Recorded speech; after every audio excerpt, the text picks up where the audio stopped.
ত্রিপুরায় সড়ক সুরক্ষা দিবসের দিনই মন্ত্রী শুক্লাচরণ নোয়াতিয়ার এসকর্ট গাড়ির ধাক্কায় প্রাক্তন প্রধান শিক্ষকের মর্মান্তিক দুর্ঘটনাকে কেন্দ্র করে ব্যাপক চাঞ্চল্য ছড়িয়েছে সিপাহীজলা জেলা বিশালগড়ে। আজ দুপুরে ত্রিপুরার সমবায় মন্ত্রী শুক্লাচরণ নোয়াতিয়ার এসকর্ট গাড়ির সঙ্গে একটি মোটর বাইকের মুখোমুখি সংঘর্ষ ঘটে। এই সংঘর্ষের ফলে বাইক আরোহীর মৃত্যু ঘটে। জানা গিয়েছে, বিশালগড় ও মধুপুর মহিলা থানার যৌথ উদ্যোগে এবং সিপাহীজলা জেলা পুলিশ সুপারের নির্দেশে লকডাউন বাজার এলাকায় সড়ক সুরক্ষা ও বাল্যবিবাহ প্রতিরোধ নিয়ে এক সচেতনতামূলক শোভাযাত্রা অনুষ্ঠিত হচ্ছিল। বিভিন্ন স্কুলের ছাত্রছাত্রীদের অংশগ্রহণে অনুষ্ঠিত এই কর্মসূচিতে উপস্থিত ছিলেন সিপাহীজলা জেলা পুলিশ সুপার, জেলাশাসক সহ একাধিক উচ্চপদস্থ প্রশাসনিক আধিকারিক। ওই সময় মন্ত্রী শুক্লাচরণ নোয়াতিয়ার এসকর্ট গাড়িটির একটি বাইকের সঙ্গে মুখোমুখি সংঘর্ষ ঘটে। এই সংঘর্ষের তীব্রতায় বাইক আরোহী রাস্তায় ছিটকে পড়েন এবং গুরুতর আহত হন। সঙ্গে সঙ্গে মন্ত্রী শুক্লাচরণ নোয়াতিয়া ওনার গাড়ি থেকে নেমে পুলিশ ও প্রশাসনিক আধিকারিকদের সহায়তায় গুরুতর আহত ব্যক্তিটিকে উদ্ধার করে নিকটবর্তী হাসপাতালে নিয়ে গেলে ওই ব্যক্তিটি মৃত্যুর কোলে ঢলে পড়েন। মৃত ব্যক্তির নাম অমরচাঁদ চৌধুরী। ওনার বাড়ি বিশালগড় লক্ষ্মীবিল এলাকায়। তিনি প্রাক্তন প্রধান শিক্ষক। এই দুর্ঘটনার খবর গোটা এলাকায় ছড়িয়ে পড়তে উত্তেজনা ও আতঙ্কের সৃষ্টি হয়েছে। ত্রিপুরা থেকে বিক্রম কর্মকারের report, crime press Bengal news.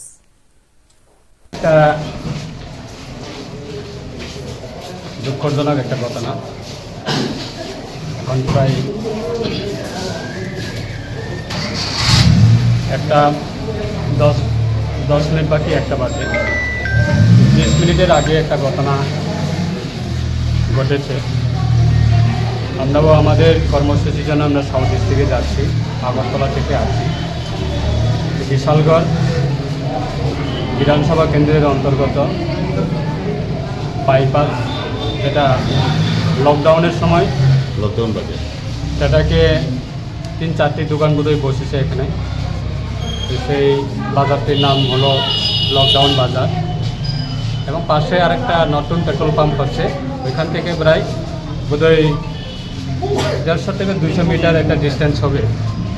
আমরা যাচ্ছি, আমরা বাইপাস দিয়ে, হঠাৎ করে আমাদের সিকিউরিটির সামনে, সিকিউরিটি গাড়ির সামনে, এটা 4 মুখ রাস্তা রয়েছে, আমরা যাচ্ছি ন্যাশনাল হাইওয়ে বাইপাসের মাধ্যমে এবং অচেনা লোক একজন বাইক, বয়স্ক, উনি বাইক চালিয়ে আছে।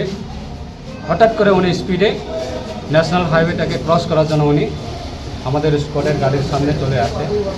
স্কোয়াডের গাড়ির সঙ্গে মুখোমুখি সংঘর্ষ হচ্ছে। বয়স্ক খুব একটা দুর্ভাগ্য ঘটনা সেটা।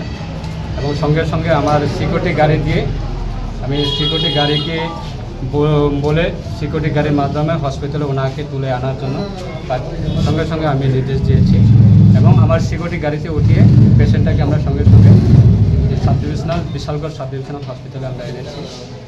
এবং রাস্তাঘাটে বোধহয় আমাদের ফায়ার সার্ভিস গাড়ি গিয়েছিল, ওনাদের সঙ্গে ফায়ার সার্ভিস গাড়িতে আমার সিকিউরিটি গাড়ি থেকে পেশেন্টটাকে নামিয়ে ফায়ার সার্ভিস গাড়িতে বসিয়ে আনা হয়েছে। এখন আমরা সাব ডিভিশনাল হসপিটালে রয়েছি এবং ডক্টরের সঙ্গে কথা বলেছি এবং সঙ্গে সঙ্গে ওনাকে অতি দ্রুত যাতে চিকিৎসা করা যায় তার জন্য জিবি হসপিটালে পাঠানো হয়েছে। এখন কি কোনো পরিচয় পাওয়া গিয়েছে? কোনো কিছু পাওয়া যায়নি এখন। উনি কি হেলমেট পরা ছিল না? হেলমেট ছিল না আমার জানা মতো।